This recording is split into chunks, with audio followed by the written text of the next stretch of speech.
Hey there folks, how you doing today? Welcome back to the channel. Please bear with any background racket that you might hear out there throughout this production. We are on location where life happens, and sometimes there's stuff going on that interferes with what we're trying to do in here, but we're not going to let it stop us. No sir. Also, welcome back to my munitions closet because it's too hot to be doing this outside. So what is it that we're doing today? Well, kind of excited about it. I had the opportunity this week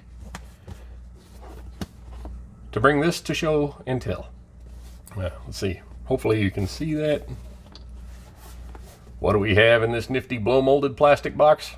Well, this is a brand new, as it came, unfired KEL TEC P17. That's right, folks. A good friend of the channel, a loyal viewer and sometimes sponsor of the channel, provided this to us here for this review, so thank you to him. Open up the box so you can see what we've got going on here.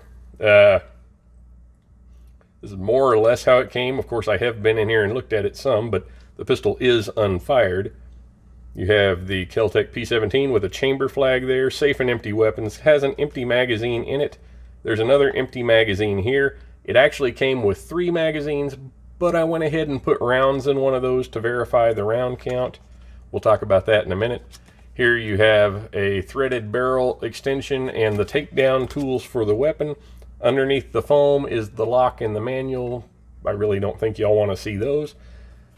So now, let me get this out of here and put this away. Okay, so again, folks, as I mentioned before, this is a brand new unfired weapon. Get the magazine out, show you that is a clear magazine. A few moments later. All right, so now that we have the mag and the chamber flag out, I'll show you this is a safe and empty weapon. This does have kind of an awkward to get into little breech opening there. The takedown lever is right hand only. The safety is ambidextrous. The magazine release is ambidextrous. The takedown lever is ambidextrous. Something I'll point out here, let's see if you can see that, is there's several screws holding this thing together. It reminds me of a plastic toy from the 1980s. Ask me how I know about those. But what we have here is a hammer-fired .22 pistol with a fiber optic front sight, a blacked-out serrated rear sight. That really is a nice combination, at least for me. Not a huge fan of a manual safety, but they certainly have their place. I don't argue with the fact that there is one on this pistol, and I find it nice that they made it ambidextrous. Hopefully you can see that there on the far side. The trigger pull on this is not bad. It was surprisingly good, actually. You'll see here, I'll do it with my offhand so you can see the trigger moving there. Fairly short, fairly light. I'd say 5 or 6 pounds. Again, for what it is, I think that's pretty good. And if you're training young shooters, somebody new to the game, probably best not to have a super light trigger on something like this. I am going to go ahead and remove this tag from the pistol now, and I'll put that back in the box for him, just because it was kind of bothering me that it's there. But the pistol has very usable sights. I like the fiber optic on the front. Again, you know, for a defensive pistol, I'd want something glow in the dark, something maybe with some day glow other than a fiber optic. But for a range toy, which is basically all this one is, I think it is more than sufficient and easy to use and operate. You'll see here we do have kind of a thin little Picatinny rail on the front. I don't see myself mounting anything on there, but again, if you wanted to mount a laser or a light on the front, it does give you the option to do that. The overall thickness of this pistol is very thin, very svelte. It doesn't hardly weigh anything. I'll check the weight and I'll put it right down here for you. I would guess 16 to 18 ounces, definitely not more than 20, but that's just my guess. I could be wrong. Certainly doesn't feel heavy. So now KEL TEC calls this the P17 because it has a 17 round capacity, which is really nice because a lot of .22 semi-auto pistols up until recently had a single stack magazine and only held about 10, maybe 12 rounds. This one has a double stack magazine and the magazine holds 16 rounds. I did verify that before I filmed this. So if you have one in the chamber, folks, and then a magazine full, that is 17 rounds, and that's where they get the designation P17 from. Made in the USA by the KEL TEC folks over in Florida, this little pistol is a bargain item. It is MSRP on the plain Jane black one, I think, is 199 bucks. Academy sells them for like $219 if you can find them. My friend got a good deal online with this one, but then kind of got hosed with the shipping and the transfer, and by the time he was done with it, he could have probably just bought one from Academy at $219 and come out a little bit ahead. That's just factors to consider when you're going to buy yours. Sometimes it might be a few dollars more to buy one that's already in a store, but you ain't got a hassle with paying transfer fees and stuff like that. So now I'll kind of show you here on top how this operates. When you pull the slide back, the slide really is just a little steel bar that goes across the top, and then this back portion. You can see there that the forward portion of the frame encloses the two sides and the bottom, and you can see a skinny little barrel in there. So keeping with most of KEL TEC's designs, it's not exactly a conventional design, although surprisingly enough, it is a hammer-fired offering. I thought it was going to be a striker-fired pistol, but turns out there is a hammer in there. I'll lock that back, and hopefully maybe you can see it.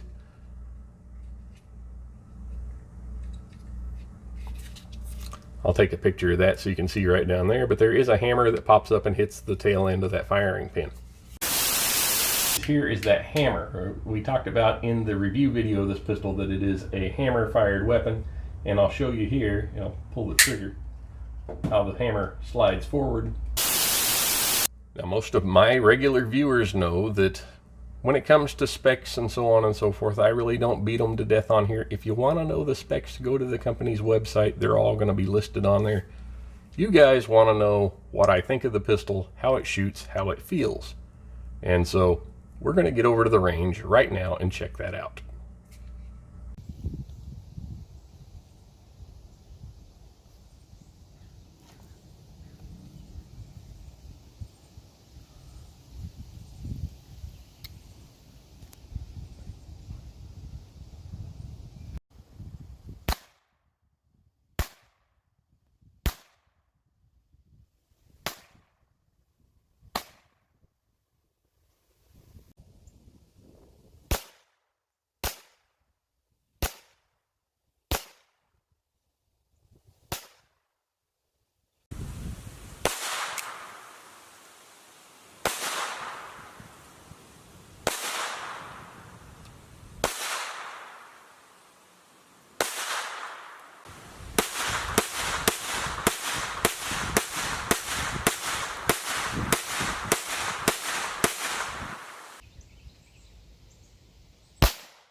All right, I wanted to show this to y'all. You see that backward round in there?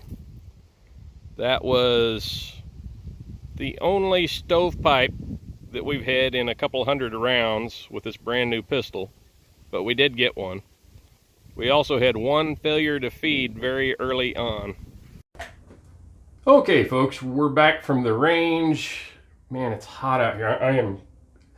We just literally walked in off the range right now. We're out in the barn. There's no AC or anything going out here. So I said all that to say this. We're going to wrap this up pretty quick. But what we have here is the KEL TEC P17. We finished our range session with it. Understand, this was a brand new gun an hour and a half ago. Had never been fired. So what I did to test the functionality of it was this Federal Auto Match, which at one point in time was pretty good, but the quality of it in the last couple of years has kind of plummeted to Remington Thunderbolt levels. This box here I've had several malfunctions out of, so I wanted to take it to test the pistol with. We did have just a couple of malfunctions early on with the pistol. I will cover those in detail here in a minute. But they both occurred with this stuff. And also just so you know what we did with the pistol, while it was unfired before we took it out there, I did field strip it just to put a couple of drops of oil on the bearing surfaces to kind of lubricate things, because it did seem to be very dry from the factory. So that was done before any shooting occurred. I'm going to put up a clip right now of my boy was filming shooting over my shoulder.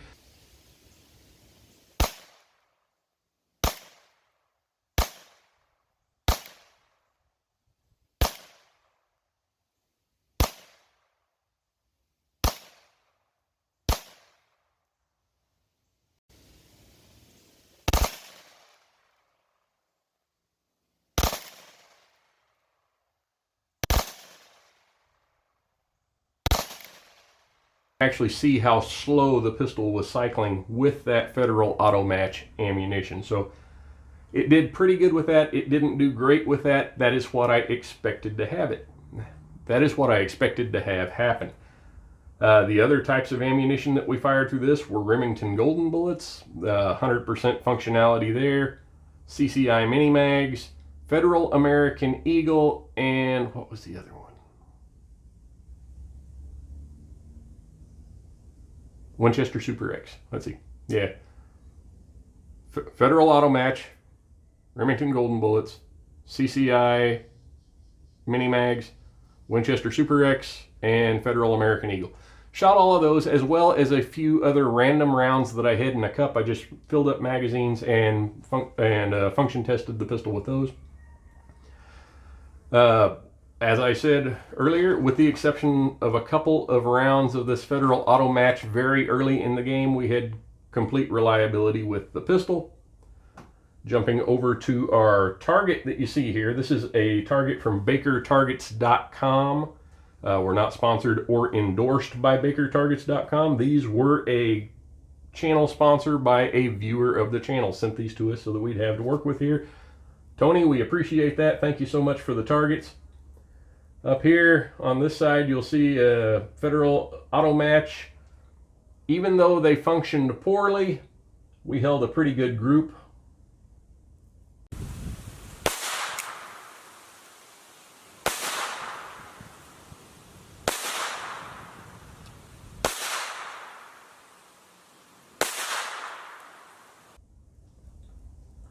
Moving over here to this side, we had our Remington Golden bullet.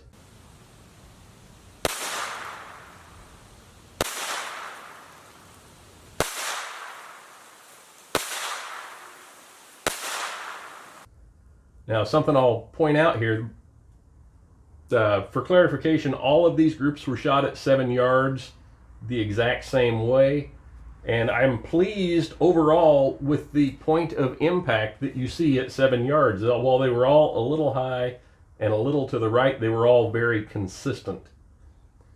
The group with the Remington Golden bullet was also very good. Winchester Super X.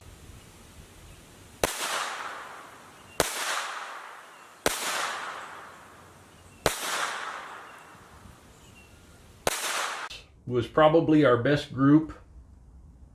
A little bit disappointed with the CCI mini mags.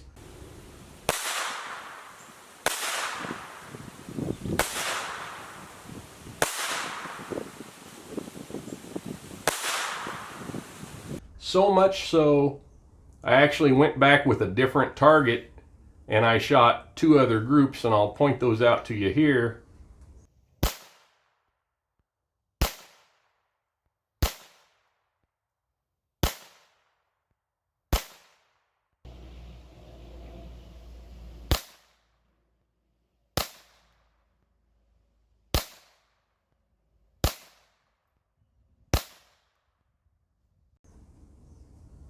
The results were similar. They just didn't group well out of this pistol, and wrapped it up with the Federal American Eagle, which shot a mediocre group.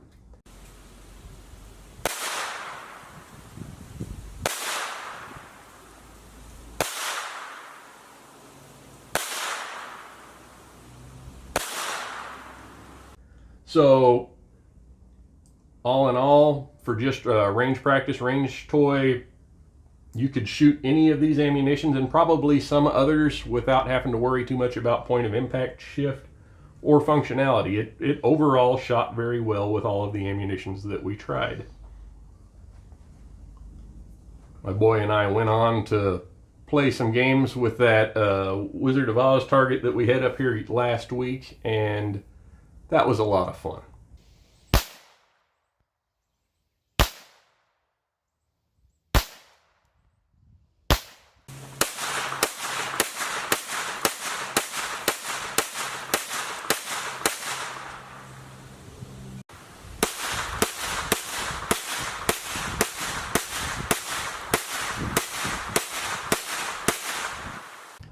So what are our end thoughts on the KEL TEC P17?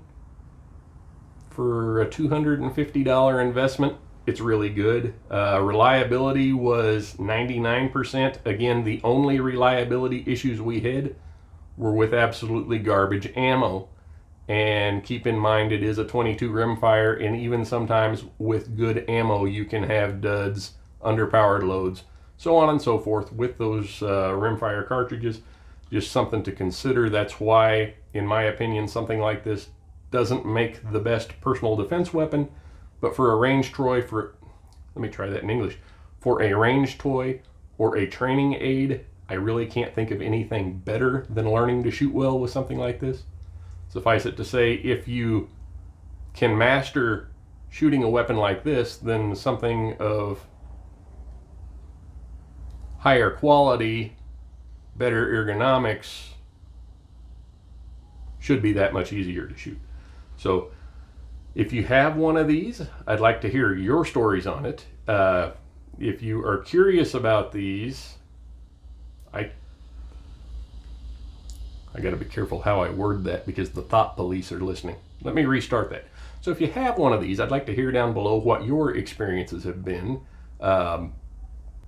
I certainly think they're a good investment, so I would encourage you, if you've been looking for a 22 range pistol, something to own your skills with, for the cost involved, if I was looking for a 22 caliber range training pistol, I would go with either this or the Taurus TX22, and you're going to pay more for that one.